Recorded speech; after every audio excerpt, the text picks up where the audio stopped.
Hey, I'm Jean from St. Lucia, and you're watching AMBY. Hey everyone, it's Alicia from AMBY, and I'd like to welcome you to an interview with St. Lucia.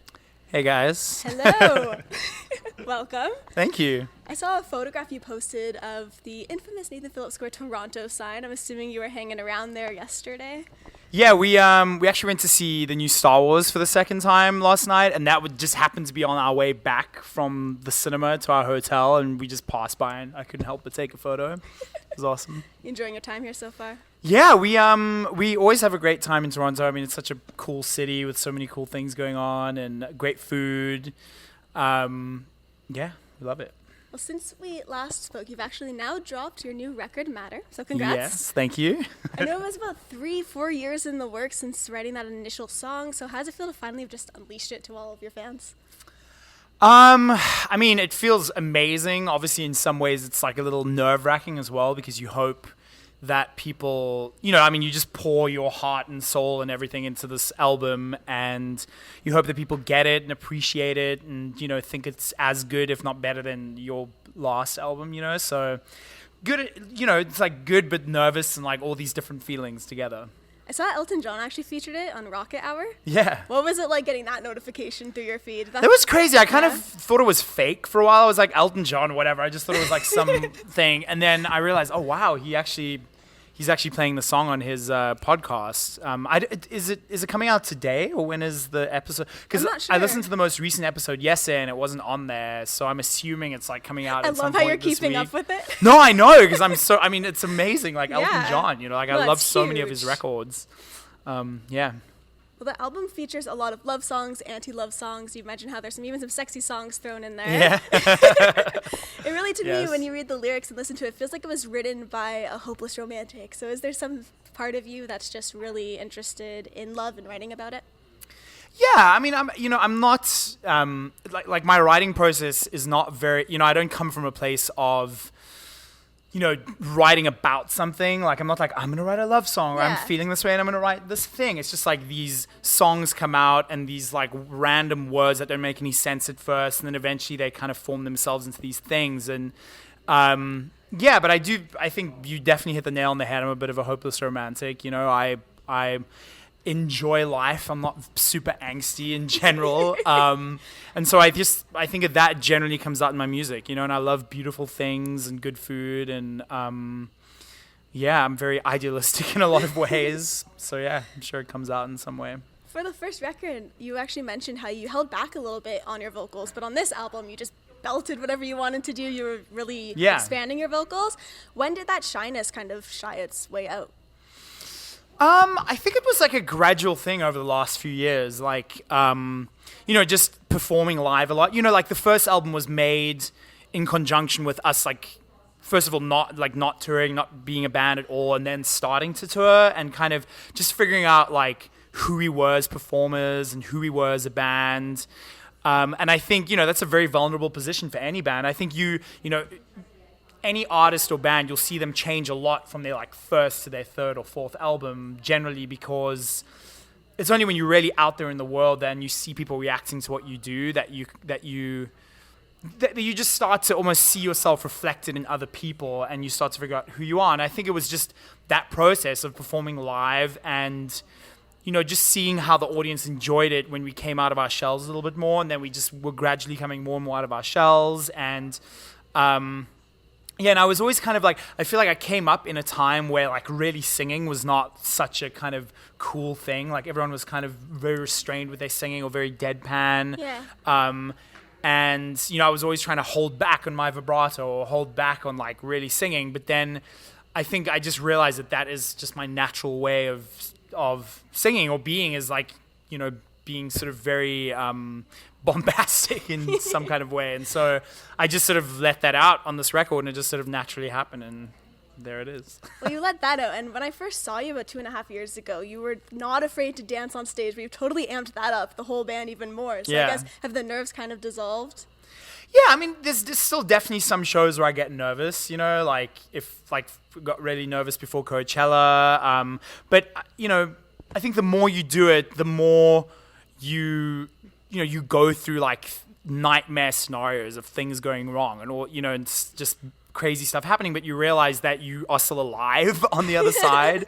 So I think your nerves get tempered and you realize that there's very few things that can go wrong that can like really derail things. And even if maybe my voice isn't feeling great on a day, or I'm feeling a little bit low energy or something, it's like I know that I can get through it and still put on a decent-ish show, so it's not, so that definitely tempers the nerves a bit. Just tell me a little bit about the Matter album cover, because when I first saw it with the sunken in bed and everything, it reminded me of when I watched Help by the Beatles. Yeah. That movie really reminded me of their space. So right. Yeah, tell me a bit about that. So, we are very, we take our sort of visual world very, very seriously, because I think, even though we kind of know that we shouldn't, as human beings, we definitely judge books by their cover. And so I like for our albums or, everything, all the visual aspects of what we do to kind of be really indicative of the music that's inside on every level possible. And I had this sort of idea for a while of having this album cover where there were like a lot of different little things going on, like kind of like a Where's Waldo thing, yeah, or like or like a if you just do a screen capture of like a Wes Anderson movie and there's all these like little like cool little moments happening, and we just, to cut a long story short, we joined up with one of my favorite men's fashion brands called Solan from Denmark. The head of that brand, his name's Silas, and we met up with him and we decided to sort of work on the cover together, and we threw a bunch of ideas around. And then, this is such a long story, but I'll try and keep it short. And then, we came up, we sort of brainstormed this idea of having all these different things going on and having all the band members on the cover. And I was upstate New York at a friend's house one weekend, and I was paging through an old architectural digest, and I'd been seeing this kind of room in my head for like months basically, but I couldn't quite like fathom what it was.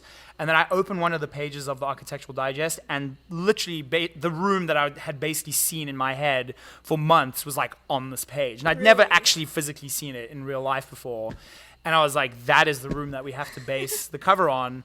And so then we ended up using it, and like it just took, one illustrator quit, and there were just like all these different steps that we had to go through, and we nearly had to change the whole cover at the last minute because of the rights for the room and everything, but eventually it all came through, and now we're very happy with it.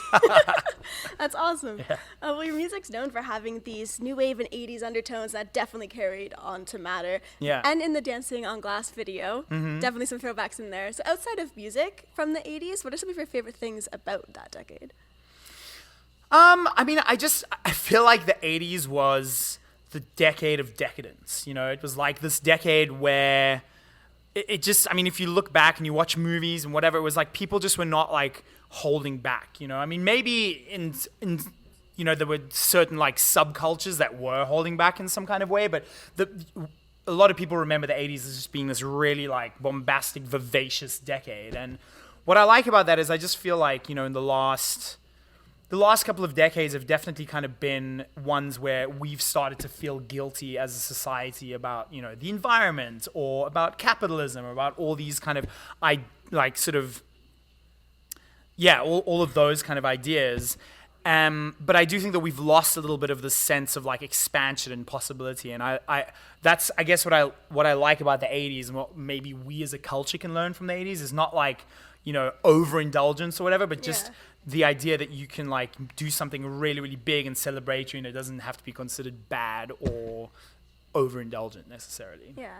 You posted this photograph of yourself when you were 11 or 12. Yeah. Your boys' choir club uniform. Planning on bringing that back? Maybe. I've been thinking of a way to do it. It would be fun. It'd be very Prince. Yeah, I was thinking that as soon as I saw it with the ruffles and everything. Yeah. Well, outside of music for you and the performances, what does St. Lucia like to do for fun?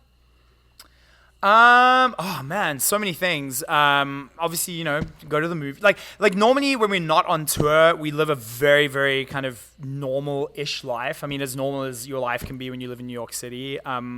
Because like when you're on tour, you don't have that much time to go and like go to the movies, and you're normally just like going and doing interviews or playing a show or whatever. But Yeah, definitely just like hanging out with friends that we haven't seen for a long time, like going out drinking for sure, going out dancing, cooking. Like Patty and I love to cook. We've been together for a long time, so we have these kind of very domestic things that we enjoy doing, like cooking or having friends over. Just like, also going to like art museums and stuff as well to get new visual inspiration for stuff. What's your favorite thing to cook with Patty? We like trying out like a lot of new recipes and finding just like cool new ideas and stuff. But normally when we cook, we don't like, I'll either cook or she'll cook. We don't often sort of do it together sort of thing. But her mom is from Taiwan and is one of the most amazing, she's from Taiwan and she cooks amazing Taiwanese food. And Patty's learnt a lot of tricks from her. So Patty just cooks the most amazing Taiwanese sort of Chinese food. And then I love cooking some sort of South African dishes. Like there's this one dish called bobotie, which is, for want of a better word, like kind of our national dish. And it's basically like, because South Africa is like a huge sort of mix of different cultures, and it's the dish that I think best represents that. It's kind of like a curried shepherd's pie kind of thing, and it has like almonds and raisins and just all sorts. Like it's kind of just a mashup of a lot of different things, but it's so delicious, and I love making that. It's really good. Just to wrap things up today, is there anything you want to say to your fans who'll be viewing the interview? Hi. Howdy, everybody. I'm really bad at that question always because I'm like, wow, well, that was a really good interview. You asked me everything. Well, thanks. I just want to say thank you so much for your time today. It's a pleasure. It's a long time coming to be sitting down once again. So we're really stoked on everything that's been happening since thank you very much. 2.5 years ago. Yeah, it's crazy how time flies. Yes. And to everyone viewing, remember, you can visit us at amusicblogyear.com for exclusive interviews, features, videos, and so much more with your favorite bands. See you next time. See you next time.